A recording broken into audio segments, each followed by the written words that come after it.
कि आखिर राजस्थान के बड़े मुद्दे क्या हैं। तो देखिए, सबसे पहला तो यही है जिसपे बीजेपी भी कांग्रेस को घेरती है, महिला सुरक्षा। राजस्थान को रेप कैपिटल कहा जाता है और कहा जाता है कि महिलाएं यहाँ पे सुरक्षित नहीं हैं, तो इसलिए बीजेपी भी इस मुद्दे पर कांग्रेस को लगातार घेरती है। फिर दूसरा आ जाइए पेपर लीक, युवाओं की समस्या। राजस्थान में सबसे ज्यादा पेपर लीक के मामले सामने आते हैं और इससे युवाओं का भविष्य खराब होता है। फिर आ जाइए बेरोजगारी, भ्रष्टाचार, स्वास्थ्य, पानी, इन सब की भी वहां पर कमी है और इन पूरे मुद्दों पर बीजेपी कांग्रेस को घेरती आई और कांग्रेस ये कहती है कि हमने रोजगार भी दिया है, भ्रष्टाचार तो ये बीजेपी वाले करते हैं, बेवजह ईडी को हमारे पास भिजवा देते हैं। फिर स्वास्थ्य की आप देखिए, हमने कितनी बढ़िया बढ़िया चिरंजीवी जैसी योजनाएं चला रखी हैं। और पानी। फिर अगला आ जाइए आरक्षण, क्योंकि यहाँ पर कई अलग अलग जातियां हैं तो फिर वो लोग आरक्षण की भी मांग करते रहते हैं। दलित ओबीसी मुद्दा है, बीजेपी ये कहती है कि कांग्रेस अपमान करती है दलितों का और कांग्रेस ये कहती है कि हम तो जातिगत जनगणना करवाना चाहते हैं, लेकिन बीजेपी नहीं मानती है। फिर आ जाइए महंगाई, यहाँ पे सबसे ज्यादा है। जब पेट्रोल के दाम बढ़ते हैं तो राजस्थान में सबसे ज्यादा वो पेट्रोल के दाम जाते हैं। किसान परेशान है क्योंकि वहां पर खेती बहुत ज्यादा होती है। तो चाहे फिर वो फार्मर्स बिल को लेकर है तो मुद्दा उधर उठा था, चाहे वो एमएसपी पे लेकर है तो वो भी एक मुद्दा है। तो किसानों के लिए भी दोनों पार्टियां लगातार किसानों के हित में स्कीम्स लाती हैं। फिर सड़क का है, किसी से भी आप पूछ लीजिए, क्योंकि वहां पर गांव बहुत ज्यादा है तो सड़क और इंफ्रास्ट्रक्चर सबसे बड़े मुद्दे हैं। फिर कानून व्यवस्था आ जाइए, बीजेपी यही कहती है कि महिला सुरक्षा के नाम पर तो राजस्थान जीरो है ही है, बाकी दूसरी कानून व्यवस्था के आधार पर भी राजस्थान एकदम जीरो है। तो उधर जो है कानून व्यवस्था भी एक बड़ा मुद्दा है। फिर आ जाइए हिंदू मुसलमान राजनीति, जो दोनों ही पार्टियां करती हैं, बीजेपी भी। कांग्रेस ये कहती है कि बीजेपी हिंदुत्व की राजनीति करती है और जो ये बीजेपी है वो ये कहती है कि कांग्रेस जो है सिर्फ मुस्लिमों के हित में सोचती है। फिर आ जाइए कन्हैया मर्डर केस। आपको पता होगा कि उदयपुर में कन्हैया मर्डर केस हुआ था, जो कि प्रॉफिट मोहम्मद और नुपुर शर्मा केस से रिलेटेड था और बीजेपी लगातार ये आरोप लगाती है कि कांग्रेस राज में ये कन्हैया मर्डर केस उन लोगों पे सबसे बड़ा दब्बा है। फिर आ जाइए इंफ्रास्ट्रक्चर, अतिक्रमण, सत्ता विरोधी स्लोगन। अच्छा, राजस्थान में कौन कौन से स्लोगन चलते हैं? जब वसुंधरा राजे की बीजेपी सरकार थी तब ये स्लोगन चलता था कि मोदी तुझसे बैर नहीं, वसुंधरा तेरी खैर नहीं। और जब अभी गहलोत सरकार के खिलाफ एंटी इनकम्बेंसी है तो ये स्लोगन चल रहा है कि गहलोत तुझसे बैर नहीं, एमएलए मंत्री तेरी खैर नहीं, क्योंकि गहलोत सरकार के कई एमएलए और मंत्री भ्रष्टाचार के आरोपों से घिरे हुए हैं।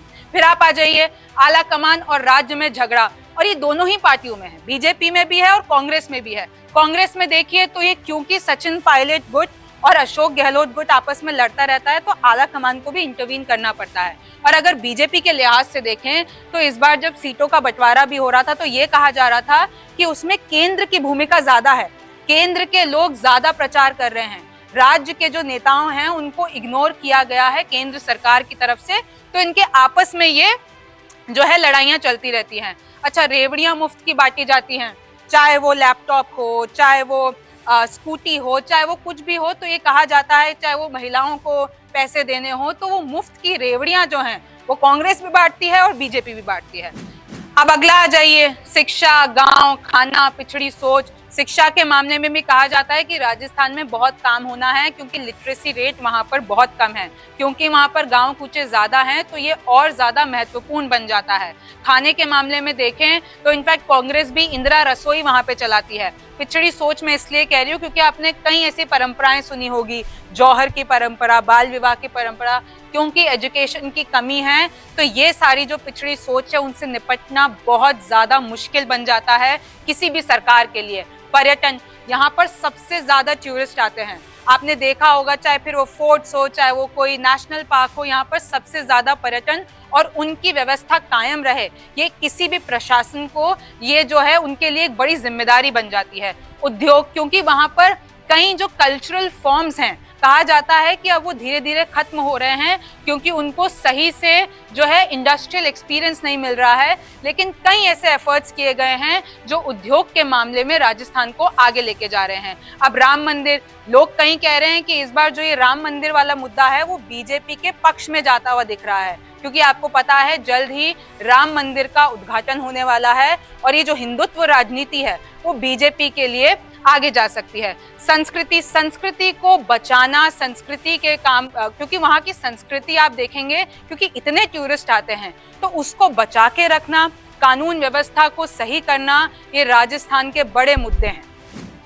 बीजेपी के लोग कांग्रेस को बोलते हैं कि तुमने राजस्थान को रेप कैपिटल बना रखा है, इतने पेपर लीक होते हैं कि बच्चों का भविष्य खराब होता है। कांग्रेस वालों का भ्रष्टाचार इतना है कि बस खुद की जेब भरने में रहते हैं। हाल ही में ईडी ने कांग्रेस के दिग्गज नेता डोटासरा के घर पर छापे मारे। गणपति प्लाजा के लॉकरों में करोड़ों रुपए मिले।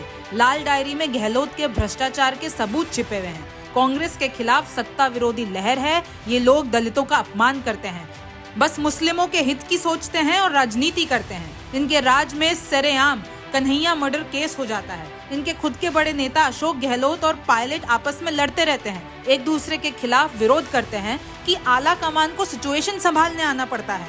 ऐसे लोग राज्य क्या संभालेंगे?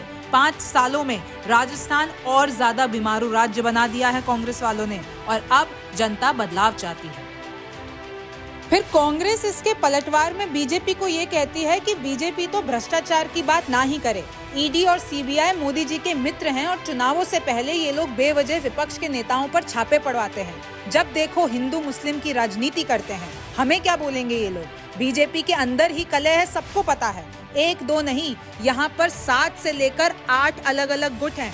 वसुंधरा के खिलाफ में भी बुलंद आवाजें हैं, बाहर भी और अंदर भी। राजस्थान में आकर देखो कैसे गहलोत सरकार की वेलफेयर स्कीम्स ने कमाल कर दिया है। महिलाओं, मरीजों, किसानों, युवा और बुजुर्गों सबके लिए स्कीम्स हैं, चाहे वो हेल्थ से रिलेटेड हो या फिर सुविधाएं हो।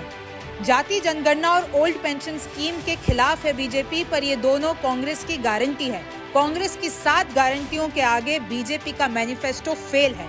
ऐसे ही हम लोग कर्नाटक भी जीते थे और ऐसे ही हम लोग राजस्थान भी जीते हैं।